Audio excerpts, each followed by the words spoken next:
আব্বু বড় মাছটা নিয়ে আসছিল। মা সেটাকে সুন্দর করে বেছে ফেললো। মাছটার মধ্যে করে মশলা খেয়ে নিল। মা বলল এগুলোকে কড়া করে ভাজবো।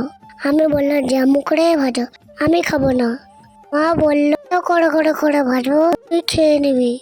আমি বললাম দা খাবি তো? আমি তো কড় করে মাঝে মাঝে খাই। মা আমার জন্যই কড় করে করে ভাসছে।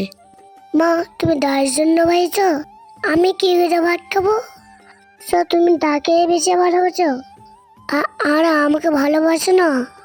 আমাদের দুজনের ঝগড়া করলে বললো তোরা চুপ কর, দুটোকে খুব ভালোবাসি। মিনাটকে বেশি ভালোবাসি। মিনাট আমার ছোট ছেলে। মায়ের কথা শুনে আমি খুব খুশি হয়ে গেলাম। সে মাকে বললাম তুই যাই ভাত দেবো আমি তাই খাবো। কমেন্ট। Bye bye.